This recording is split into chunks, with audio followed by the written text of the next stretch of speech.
Dear students, today I will illustrate the chapter First Cities. As you know, any improvement needs the beginning. On this basis, we can acknowledge our past and forthcoming future. This concept is based on the thinking skill of human beings. Therefore, they could be able to achieve the new horizons step by step and time after time. Students, you have already read about past life of the people during Paleolithic, Mesolithic and Neolithic age. During these three phases, they gradually improved their lifestyle from the hunter gatherers to settled cultivators. Major discoveries and inventions sustained their lives smooth and comfortable. The taste of being settled turned them to rapid improvement towards civilized life pattern. Due to this, they improved nearby land coverage for large scale farming and domestication of livestock, which were able to meet the challenges of domestic needs and provided the time for other various activities. This inspired them to learn about pottery making, spinning, weaving, etc. Later, the technological advancement led them to enable in crafts such as smelting and making alloys. This transition gave the rapid development in urbanization. As we know, the term civilization is considered the involvement of a community who share certain values, concepts, follow ritual practices, technological advancements, and cultures, and spread in other communities on the basis of give and take relationship. This leads to progress and growth time to time in different societies. Hence, we have to go through about some civilizations which are the evidences of our progress and growth since the beginning of civilization. The Indus Valley Civilization, which is excavated from Hindu Kush range to western part of our country. This civilization was flourished near the banks of river Indus and its tributaries. This civilization includes two of the major sites as Mohenjo-daro and Harappa. It is known as the world's most advanced civilization of ancient times. The excavation of Mohenjo-daro was carried out by Rakhal Das, whereas the Harappa was excavated by Rai Bahadur Dayaram Sahni in 1920. Both the civilizations were quite enough advanced that persuaded in modern civilization. Harappa was the first city excavated, whereas Mohenjo-daro had the planned city layout similar to Harappa. They had almost identical planning layout and construction techniques began in 2600 BCE. This civilization was spread over large parts of present-day Pakistan, Punjab, Gujarat, Uttar Pradesh, Rajasthan and Haryana in our country. It was also extended up to Balochistan, Afghanistan, some parts of Central Asia and Iran. Except Indus Valley Civilization, other major civilizations like the Nile River Civilization, the Egyptian Civilization, the Mesopotamia Civilization, etc., are excavated so far around the world, which are having one common aspect. The growth of all these civilizations are associated near the water sources.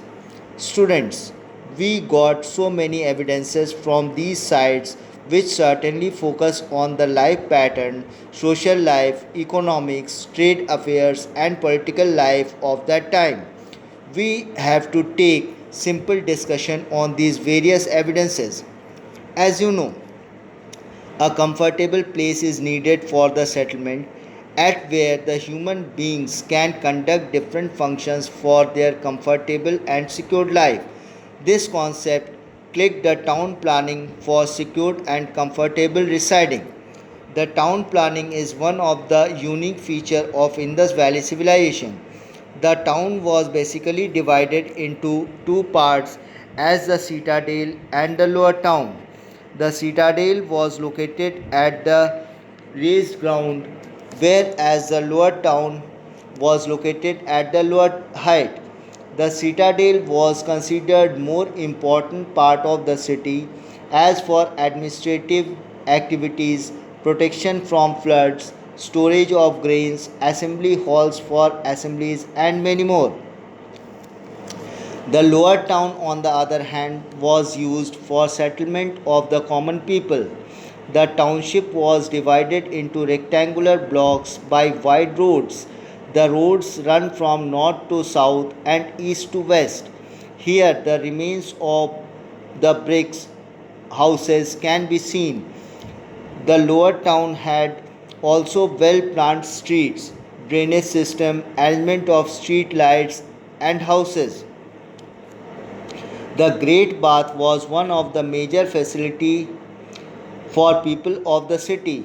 Not only the people, even rulers and priests were also used this bath on some religious ceremonies.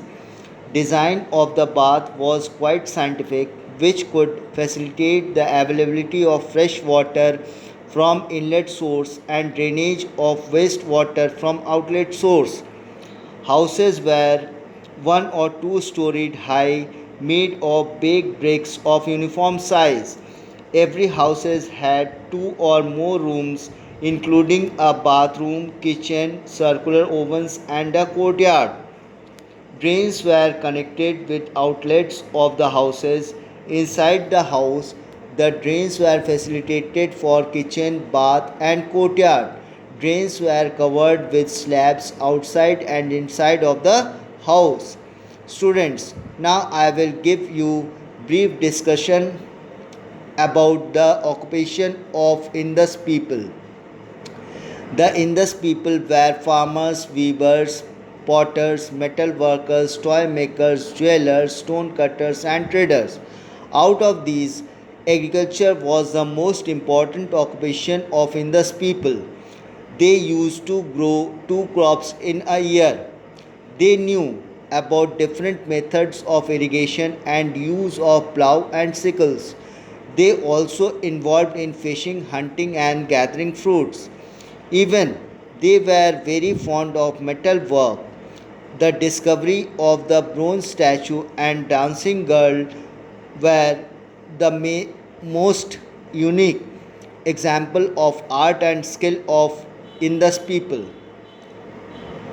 One of the major evidence was unearthed at different sites of Indus Valley, which ensures about the daily life of the people, their customs, religion, mode of occupations, and trade. Those were imprinted on the seals made of terracotta. These seals were used in trade affairs by the Indus people. They were also known about the measurement of the commodities for length and weight. They were familiar in using of different weights and scales to quantify the commodity.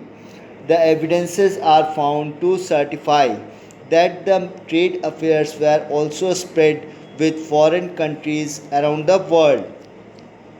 Students, as you know, without focusing on social life, any civilization cannot have its clear picture. In this prospect, we have to go through social life of the Indus people. The remains like ornaments, scripts, belief on different gods and goddesses, food habits, dress patterns focused on social life of the Indus people. These led a comfortable life of the people.